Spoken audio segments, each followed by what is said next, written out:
tardes. Les damos la más cordial bienvenida a este espacio de noticias corto informativo, hoy que es miércoles 11 de junio de 2025. Soy Lorena Sánchez Cabrera y tendré el gusto de presentarle la información más destacada del Poder Judicial de la Federación, así como las noticias jurídicas y de derechos humanos más relevantes. Eusiris Rostro en la interpretación en lengua de señas mexicana. Hola, Eusiris. Y es así como iniciamos. Incorporación de morosos al registro de deudores alimentarios busca evitar el incumplimiento en el pago de esta prestación, determinó la primera sala. El incidente de inejecución de sentencia puede ser solicitado por el quejoso, estableció la segunda sala. El aumento del catálogo de delitos en los que procede la prisión preventiva oficiosa no ha disminuido los índices delictivos, aseguran especialistas.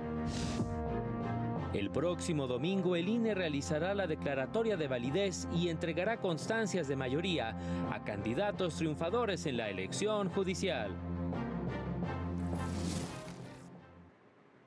La Suprema Corte publicó la sentencia del Pleno en la controversia constitucional 53/2024, en la que declaró la invalidez de la fracción 31ª del artículo 27 de la Ley de Ingresos para el municipio de Monclova, Coahuila, disposición que establecía el pago de un derecho por la cantidad de 58,860 pesos por la expedición de permisos para la construcción y remodelación de pozos para la extracción de cualquier hidrocarburo.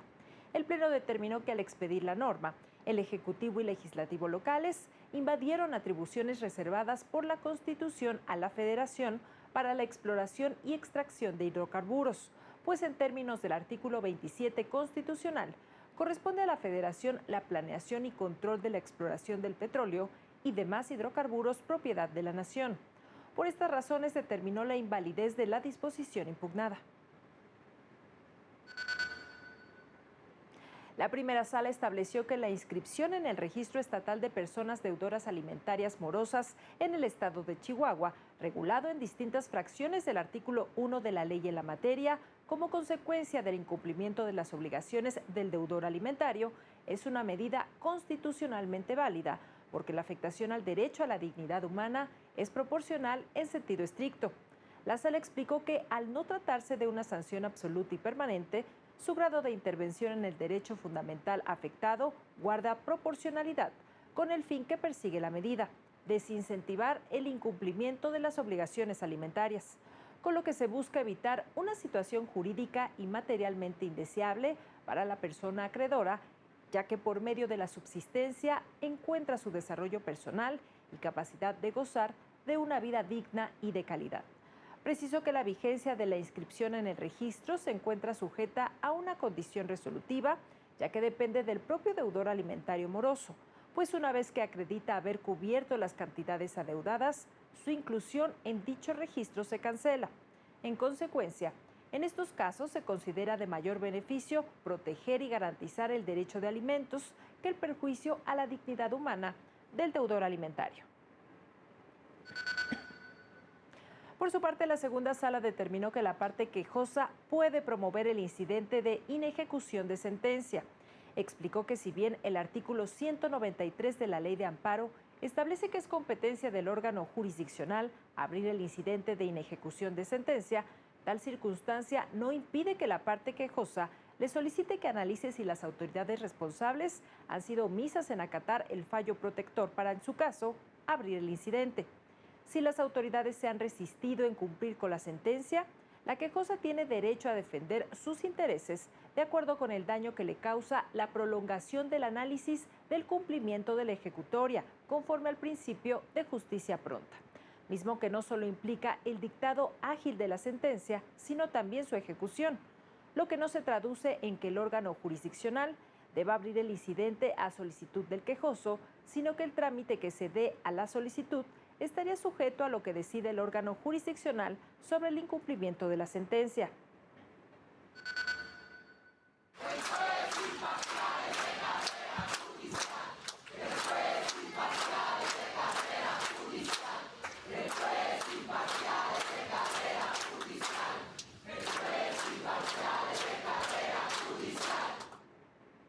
Jueces y magistrados del Poder Judicial de la Federación fueron reconocidos por ministros de la Suprema Corte de Justicia, encabezados por la presidenta Norma Lucía Piña Hernández, así como por consejeros de la Judicatura Federal.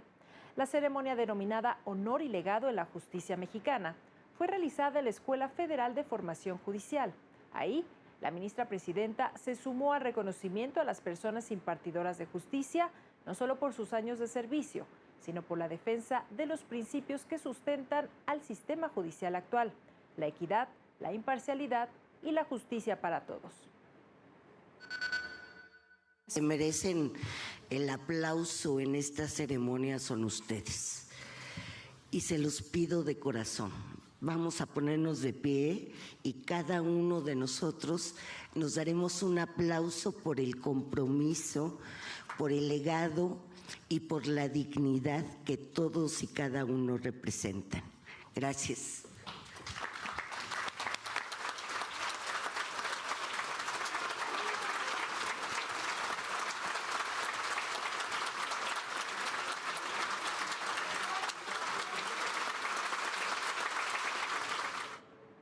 También asistieron como invitados los ministros Javier Lainez Potisek, Jorge Mario Pardo Rebolledo y los consejeros de la Judicatura Federal Lilia Mónica López Benítez, Bernardo Batis Vázquez y Jorge Alfonso Montalvo Martínez, quien habló de los retos que las juzgadoras y juzgadores han tenido que enfrentar. Todo esto deja un rastro de dignidad y de prudencia en su partida de la labor jurisdiccional. Esta tarea no se centró en ganar adeptos, sino en restaurar el orden ahí donde habían fracasado las demás alternativas para resolver un conflicto. Su recompensa nunca fue el aplauso que se obsequia a la fama, sino en el deber cumplido que brinda la recta conciencia. Al hacer uso de la palabra previo a la entrega de reconocimientos, el consejero de la Judicatura Federal, Bernardo Batis, fue increpado por los asistentes, quienes reclamaron por la reforma judicial que los llevó a una jubilación anticipada. En su defensa, el consejero pidió respeto. Al final de la ceremonia de reconocimientos a la trayectoria judicial, el consejero José Alfonso Montalvo destacó el liderazgo de la ministra presidenta Norma Piña. Aprovecho esta oportunidad, que tal vez sea la última ocasión en la que pueda expresar desde mi actual encargo mi reconocimiento a la capitanía que en tiempos de tormenta ha conducido la nave de la Judicatura Federal, a quien ha entregado a la historia un testimonio de aplomo para responder al disenso de sus pares en el ejercicio de los poderes republicanos. Maestra normalista en sus inicios, maestra de juzgadores en la cúspide de su trayectoria reciente, hoy testigo de lo que significa el acatamiento de la Constitución.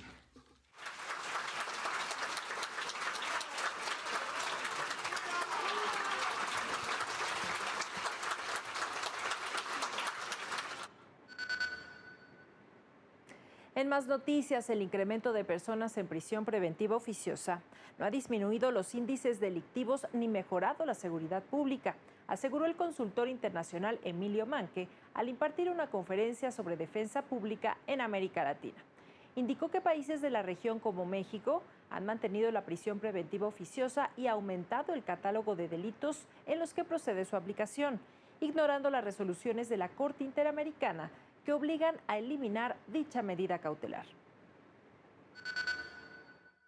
Limitando el razonamiento jurisdiccional y estableciendo que bajo ciertas condiciones de la gravedad del hecho y bajo ciertas condiciones de los antecedentes que tenga una persona, esa persona se entiende que es un peligro para la sociedad y en esa dimensión el juez está obligado a dejarlo en prisión preventiva. Destacó como un avance relevante el reconocer como derecho esencial de toda persona imputada el contar con una defensa adecuada.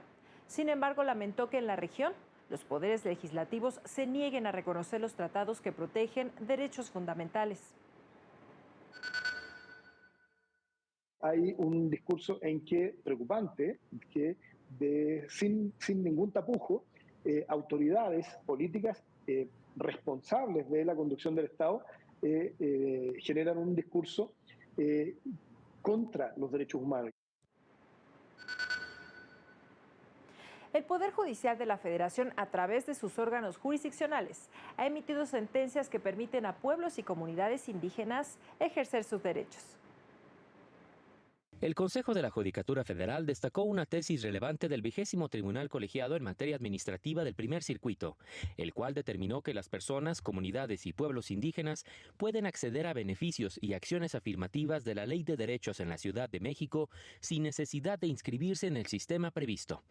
Personas autoadscritas al pueblo indígena Nahua en la alcaldía Milpa Alta promovieron un amparo directo contra la expedición y aplicación de diversas disposiciones de la Ley de Derechos de los Pueblos y Barrios Originarios y Comunidades Indígenas residentes en la capital del país, que les obligaba a registrarse para ejercer sus derechos a la igualdad, a la no discriminación, a la libre autodeterminación y al autogobierno. Ante esta situación, solicitaron la suspensión definitiva para que no se constituyera el registro. El tribunal colegiado determinó que procede otorgar la suspensión con efectos de tutela anticipada para que puedan acceder a todos los beneficios, medidas de inclusión y acciones afirmativas previstas en la ley sin que tengan que registrarse.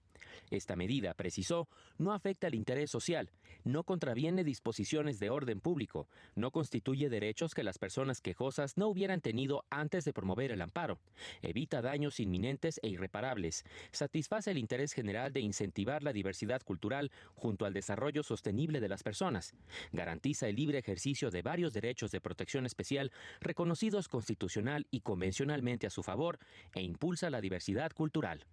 Para el canal del Poder Judicial de la Federación, Jesús Daza.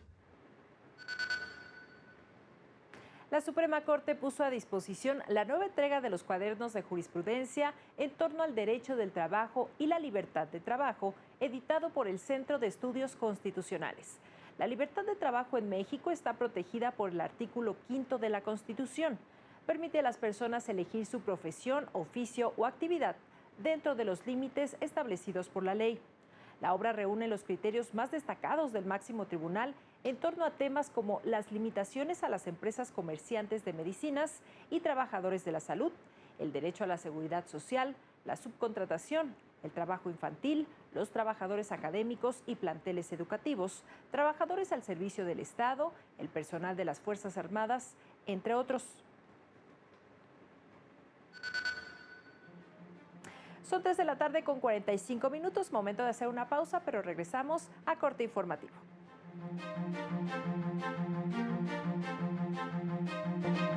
Al regresar, analizan medidas cautelares en los procedimientos de concurso mercantil.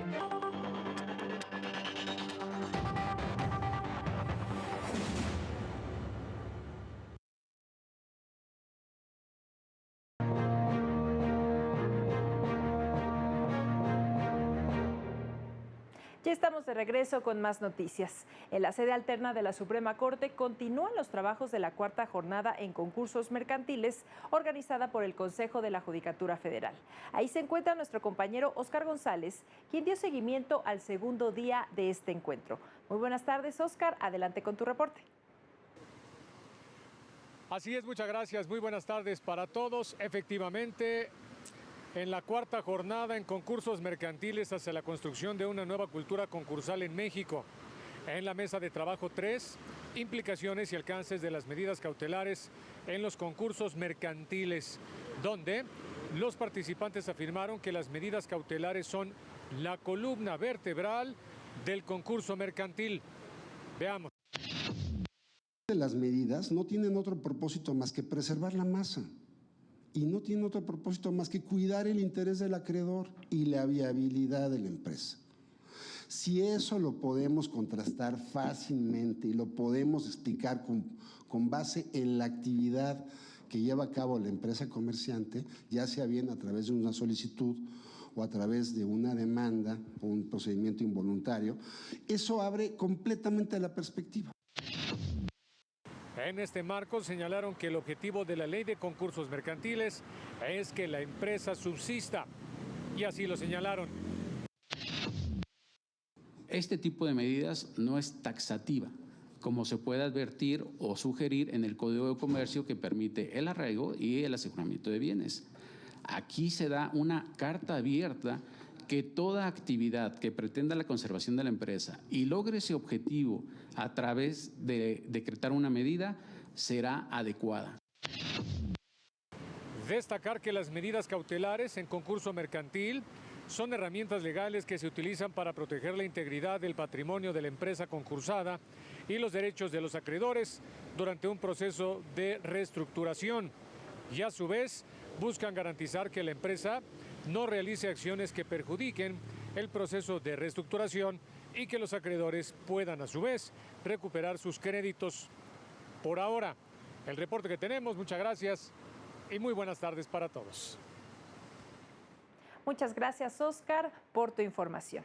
Y en más noticias, el Consejo General del INE agradeció el esfuerzo realizado por el personal para concluir en forma y tiempo con los cómputos distritales de la elección judicial, en la que se eligieron 6 diferentes cargos a nivel federal. Asimismo, agradeció la participación ciudadana que, con la emisión de más de 458 millones de votos, decidió la construcción de un nuevo poder judicial a partir de la voluntad popular. Indicó que el INE estuvo a la altura de las expectativas y reiteró su compromiso con la transparencia y máxima publicidad al transparentar los cómputos de la mencionada elección. Pero hoy lo que prevalece es el reconocimiento al esfuerzo colectivo que hizo posible esta hazaña democrática. México ha dado hoy un paso fundamental hacia una justicia más legítima y cercana a la ciudadanía. Los más de 458 millones de votos computados no son solo números, son la expresión concreta de una sociedad que decide participar activamente en la construcción de sus instituciones.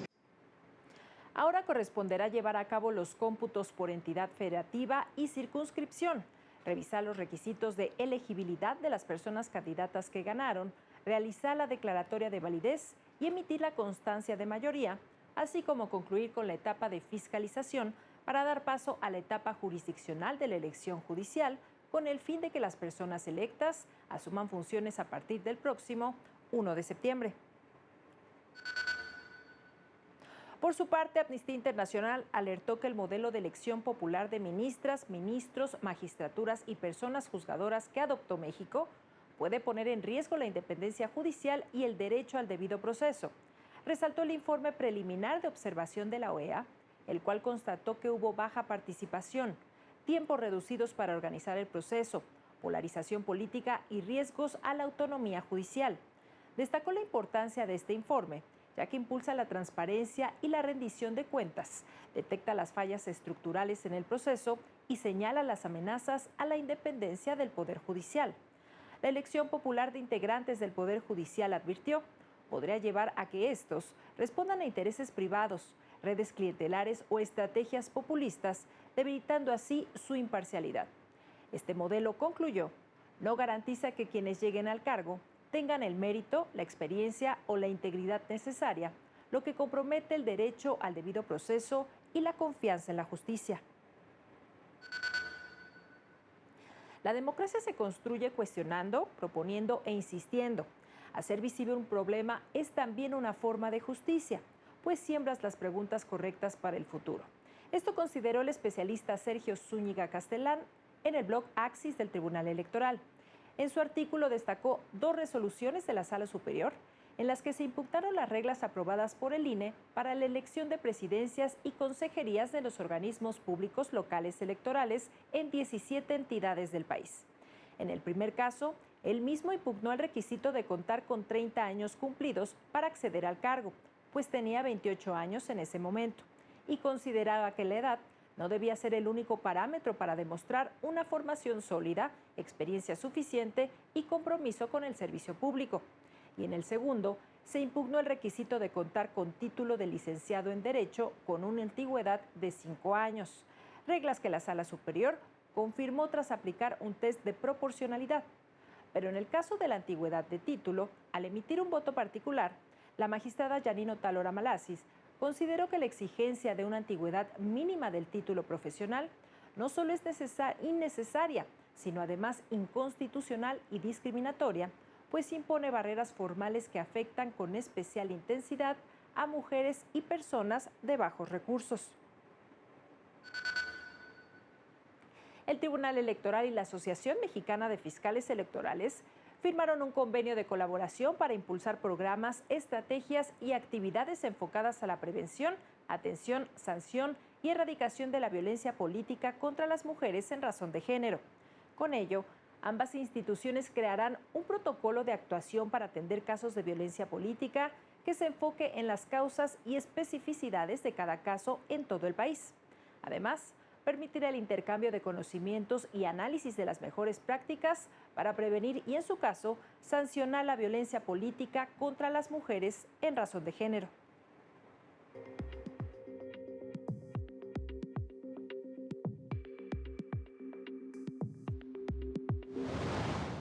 El Poder Judicial de Yucatán designó a 30 nuevos jueces y juezas de paz en distintos municipios, con lo que suman ya 84 juzgadores de paz en la entidad, quienes representan el primer contacto de la ciudadanía con la impartición de justicia. Desde mayo pasado se encuentra en manos del Poder Judicial de Nayarit la operación del padrón de deudores alimentarios de la entidad. Hasta el momento se encuentran registradas 215 personas morosas que han incumplido por más de 90 días con la pensión a sus hijos e hijas. No se logró un acuerdo en la reunión entre los trabajadores del Poder Judicial capitalino y las autoridades, por lo que continúan en paro de labores en los juzgados familiares y analizan convocar a huelga. El Poder Judicial de Chiapas capacita a integrantes de la Secretaría para el Desarrollo Sustentable de los Pueblos Indígenas en materia de derecho a la libre determinación, sistemas normativos, perspectiva intercultural, interés superior de la infancia y violencia familiar. En vísperas de renovar su rectoría, la Universidad Autónoma Metropolitana llevó a cabo un diálogo sobre los derechos humanos y laborales que deben garantizarse en la institución. Es fundamental garantizar condiciones laborales dignas para el personal académico, respetar la libertad de cátedra y promover la participación democrática en los procesos decisivos de la institución, revelaron académicos de la UAM. Lo anterior, durante conferencia en la que se convocó a un encuentro por los derechos humanos y laborales en el marco de la renovación de su rectoría. Exigieron a las autoridades universitarias establecer un espacio de conversación para atender las demandas de la comunidad universitaria. La casa abierta al tiempo, que es el lema de la UAM, se ha ido cerrando. Y en particular, el proceso de renovación de quien ocupará la mayor responsabilidad institucional corre el riesgo de resolverse tras bambalinas y al margen de la comunidad. Llamamos un análisis crítico de estos órganos colegiados que realmente no permiten el desarrollo de una democracia universitaria y con base a ello, pues también discutir en la UAM y en otras universidades la posibilidad de una nueva ley orgánica que permita la representación tripartita. Señalaron que la universidad debe mantenerse como un espacio de reflexión y respeto a los derechos fundamentales de toda su comunidad. Tiene muchísimo que ver con el proceso histórico que han tenido las universidades como espacios de impulso para la participación social y política, no solamente de las personas jóvenes, sino también como centros, como epicentros de espacios de generación de pensamiento crítico e impulso de la democracia en México. Para el canal del Poder Judicial de la Federación, Rosy García.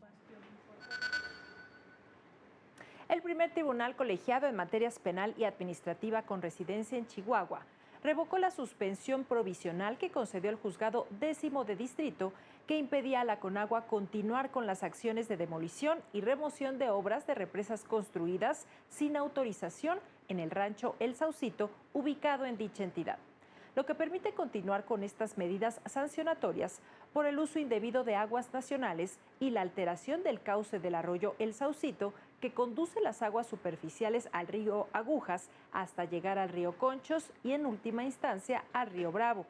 La decisión del tribunal, de acuerdo con la versión de la propia Conagua, se fundamentó en el hecho de que los quejosos no contaban con un título de concesión para el uso de aguas nacionales, en que el municipio no tiene facultades para otorgar este tipo de permisos, y en el hecho de que mantener la suspensión afectaría el interés social y contravendría el orden público al obstaculizar la adecuada gestión de un recurso propiedad de la nación.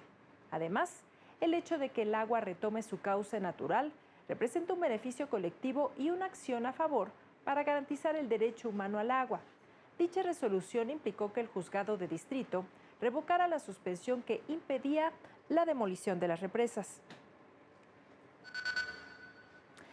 ¿Y usted sabe qué entidades del país son las más competitivas para la inversión? Esto reveló el INMCO al presentar su índice estatal anual que mide indicadores como la seguridad. Representantes del INMCO dieron a conocer los resultados del Índice de Competitividad Estatal 2025, una herramienta que evalúa la capacidad de las entidades federativas para generar condiciones favorables de inversión, en donde Ciudad de México, Baja California Sur y Nuevo León resultaron las entidades más competitivas del país. Oaxaca y Guerrero se colocaron en los últimos lugares, reflejando retos estructurales en seguridad, Estado de Derecho y educación, mientras que Sinaloa y Chiapas fueron las zonas más violentas. Y hoy Coahuila es el estado mejor posicionado en términos de seguridad. Entonces, hay una historia de éxito. Y esa historia de éxito de Coahuila, no lo sé, pero lo planteo como hipótesis, quizás pueda ser replicable en los estados que lo rodean. Hicieron un llamado a los gobiernos estatales a utilizar estos resultados como un instrumento de diagnóstico y planeación estratégica con el propósito de impulsar políticas públicas eficientes que fortalezcan el nivel de competencia y promuevan un desarrollo inclusivo y sostenido. Es un diagnóstico claro, preciso y oportuno de la realidad de cada entidad, cómo se compara con otras regiones y cómo se compara contra sí misma en el tiempo, ¿no? Y en ese sentido es una mina de oro para los tomadores de decisiones públicos y privados, estatales y nacionales en materia económica. Se destacó que a través de los resultados se busca promover la rendición de cuentas y motivar la mejora continua de las políticas estatales en beneficio de la ciudadanía y la economía del país. Para el canal del Poder Judicial de la Federación, Rosy García. Vamos ahora a Estados Unidos, donde las protestas que se han realizado en Los Ángeles, California, en contra de las redadas que ordenó la administración Trump para detener y deportar a migrantes ilegales, han dejado como saldo hasta el momento 200 personas detenidas y 23 negocios saqueados. La alcaldesa Karen Bass indicó que el toque de queda que se instauró el martes en algunas zonas de Los Ángeles es probable que se mantenga por algunos días. En este contexto, un juez federal negó la solicitud de las autoridades de California de emitir una orden de restricción para impedir que el presidente Trump utilizara a la Guardia Nacional y a la Marina para hacer cumplir las leyes en el estado, incluida la de migración.